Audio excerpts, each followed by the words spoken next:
Assalamualaikum warahmatullahi wabarakatuh. Apa kabar semuanya? Jumpa lagi di Bensin Kuning. Ini adalah hasil dari project gak jelas yang dulu pernah ditampilkan ya di Bensin Kuning channel. Ini jadinya benar yang nanti videonya linknya yang taruh di sini. Yang judulnya itu project gak jelas. Oke, kali ini karena ini adalah temanya restorasi, kali ini kita akan membahas tentang restorasi. Jangan kemana-mana, apa aja di restorasi dan kenapa motor atau mobil itu direstorasi, kita bahas tuntas di video ini.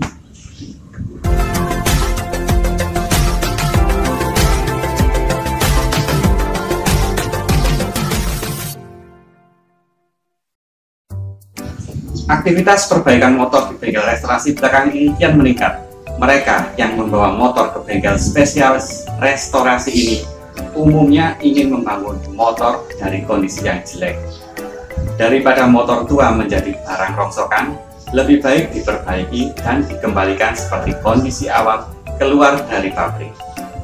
Dari segi nilai, jelas motor yang sudah direnovasi akan punya harga dan daya tarik yang lebih tinggi.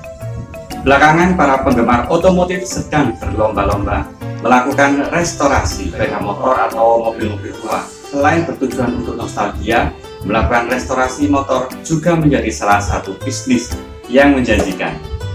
Namun untuk melakukan sebuah restorasi motor membutuhkan biaya yang tidak sedikit. Sayangnya hal seperti ini masih kurang dipahami oleh banyak orang.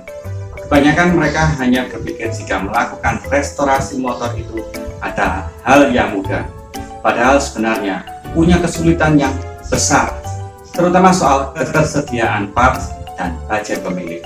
Ini contohnya, 1 tahun lebih baru selesai karena kesibukan dan lain-lain. Sahabat tidak perlu terburu-buru mencari bengkel spesialis restorasi motor. Ketahui dulu hal yang wajib diperhatikan saat mau membangun motor tua. Yang pertama, tentukan budget. Ketika ingin membangun sebuah motor, pemilik wajib menentukan budget yang akan dikeluarkan. Biasanya kalau kita ke bengkel restorasi, bengkel akan menanyakan bagaimana konsep restorasinya. Apakah dikembalikan ke asalnya atau cuma diganti-ganti yang saja. Ada sebagian orang yang ingin membangun motor dengan menggunakan suku cadang baru dan orsinil, tetapi ada juga sebagian orang yang ingin mempertahankan suku cadang yang masih bagus dan hanya mengganti suku cadang yang sudah jelek atau sudah rusak ya.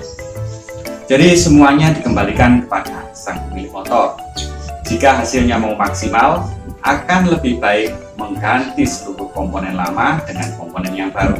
Hanya saja budgetnya pasti akan membengkak full, atau hanya ingin melakukan restorasi pada bagian mesinnya saja, juga sering dilakukan. Semua tergantung pada pilihan sahabat semua. Dan untuk harganya sendiri sebenarnya tidak bisa dikira-kira. Terlebih untuk restorasi motor yang populasinya sudah sulit ditemui, otomatis suku cadangnya akan sulit dicari. Dan jika ada, harganya bisa sangat mahal. Yang kedua, sediakan suku cadang. Ada sebagian orang yang sudah mengumpulkan suku cadangnya terlebih dahulu sebelum membawanya ke bengkel restorasi motor. Kenapa?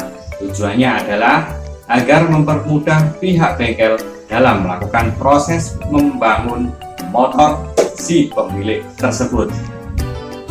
Kemudian sahabat juga bisa meniru untuk mengumpulkan suku cadangnya terlebih dahulu. Seperti ini dulu, terus mengumpulkan sekian dulu sebelum direstorasi. Jadi akibat tidak menunggu lama waktunya datang, dan biasanya suku cadang menjadi salah satu hal yang menjadi lamanya pengerjaan.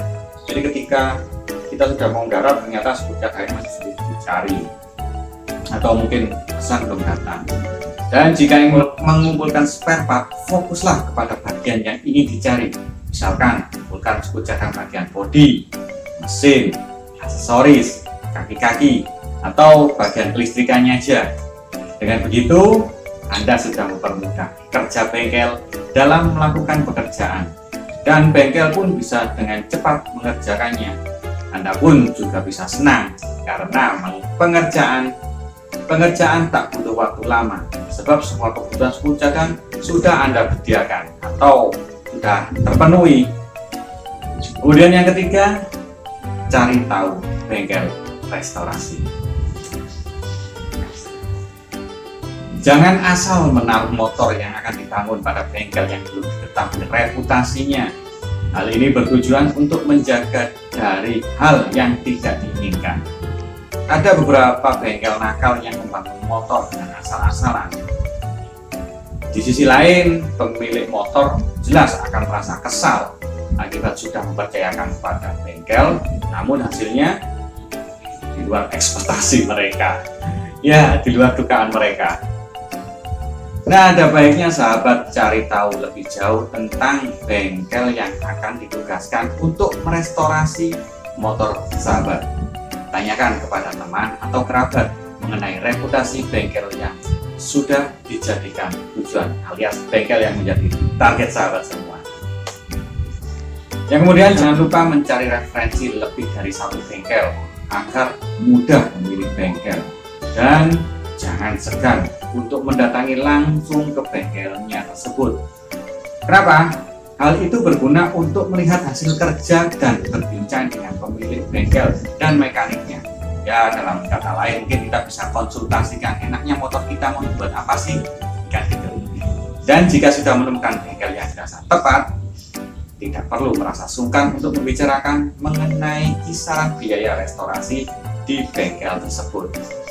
Jadi teman-teman nggak usah sungkan kok takon opo, nggak usah sungkan, langsung aja. Maka pihak bengkel umumnya akan sangat terbuka dengan masalah harga kok. Jika kemahalan, sahabat bisa melakukan tawar-menawar dengan pihak bengkel. Jadi pihak bengkel itu nggak akan mematok harga yang sakot gitu. Pasti ada bisa ditawar lagi. Salah satu hal yang kerap dilewatkan oleh mereka yang ingin membangun kendaraan adalah perjanjian di atas kertas. Jika tidak kenal dengan bengkel, jangan ragu untuk membuat perjanjian hitam di atas putih perihal lamanya pekerjaan dan juga biayanya. Jadi nanti nggak akan meleset dari perkiraan itu. Dan usahakan tidak terpengaruh oleh tipu daya pihak bengkel yang menjanjikan pengerjaan cepat dan harga murah. Yang jelas, pengerjaan yang cepat itu membutuhkan biaya yang jelas mahal. Begitu pula sebaliknya, kalau kita lambat, biayanya bisa lebih ditekan lagi. Itu sudah kuncinya. Jika sudah menemui titik tengah mengenai perjanjian ini, sahabat bisa langsung memenuhi kewajibannya untuk membayar sesuai perjanjian yang disepakati. Dan ojo keren-keren nang bengkel proses restorasi, mintanya cepat, rapi, dan detailnya, tapi saat pembayaran malah menunggak. Ini jelas sangat merugikan pihak bengkel dan membuat bengkel akan menjadi malas melayani Anda, alias digarap asal-asalan motornya sampai yang penuh. Dan dari seluk-beluk bengkel restorasi mungkin, dan juga menampilkan hasilnya ini project gak jelas, tapi sekarang alhamdulillah sudah jelas, sudah jadi. Pakai harian, saya pakai harian ini tiap hari kemana-mana, hasilnya jos. Kapan-kapan insya Allah, tapi nggak janji, saya akan ngobrol sama pemilik sebuah bengkel restorasi yang sudah cukup jos dan terkenal. Dia juga punya channel dan orderannya juga pokoknya recommended banget. Bengkelnya ada di Malang. Insya Allah kapan-kapan kita saja sama ownernya, kita ngobrol-ngobrol banyak gitu. Oke, sampai sini dulu video kali ini, dan semoga bermanfaat untuk yang hobi restorasi, dan mohon doanya juga. Insya Allah bensin kuning juga akan kalau diizinkan oleh Allah membuka bengkel restorasi. Mohon doanya. Terima kasih. Wassalamualaikum warahmatullahi wabarakatuh. Jolali subscribe. Mangan sikilmu cantengen.